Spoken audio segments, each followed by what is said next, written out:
વલસાડના ગુંદલાવ ગામે ધારાસભ્ય ભરતભાઈ પટેલની ઉપસ્થિતિમાં મન કી બાતનો 132મો એપિસોડ નિહાળવામાં આવ્યો।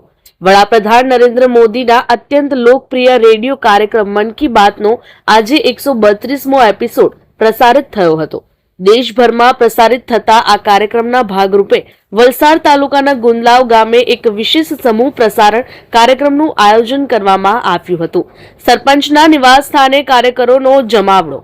ગુંદલાવ ગામના સરપંચ નીતિન પટેલના નિવાસ સ્થાને આયોજિત આ કાર્યક્રમમાં વલસાડના ધારાસભ્ય ભરતભાઈ પટેલ ખાસ ઉપસ્થિત રહ્યા હતા। વડાપ્રધાનના વિચારો અને દેશહિતના મુદ્દાઓને સાંભળવા માટે તાલુકા ભાજપના હોદ્દેદારો તેમજ મોટી સંખ્યામાં કાર્યકરો એકઠા થયા હતા। સામૂહિક શ્રવણ અને ઉત્સાહ દર મહિનાના અંતિમ રવિવારે સવારે 11 વાગ્યે યોજાતા આ કાર્યક્રમ પ્રત્યે લોકોમાં ભારે ઉત્સાહ જોવા મળ્યો હતો।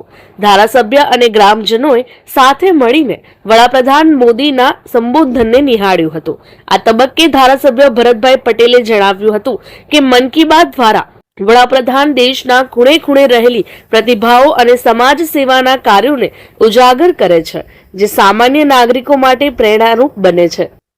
આજ રોજ ગુંદલાવ ગામે નીતિનભાઈ સરપંચના ઘરે લગભગ 6 થી 7 બૂથના માણસો સાથે આજે બધા આગેવાનો સાથે ગ્રામ પંચાયત સભ્યો સાથે બહેનો સાથે એક 132મો નરેન્દ્ર મોદી સાહેબના મન કી બાતના કાર્યક્રમ નિહાળ્યો। એમાં દેશની વિવિધ પ્રવૃત્તિઓ જાણવા મળી। યુદ્ધ ચાલે તે બાબતમાં આદરણીય મોદી સાહેબે માર્ગદર્શન આપ્યું। ઘણી બધી માહિતી જાણવા મળી।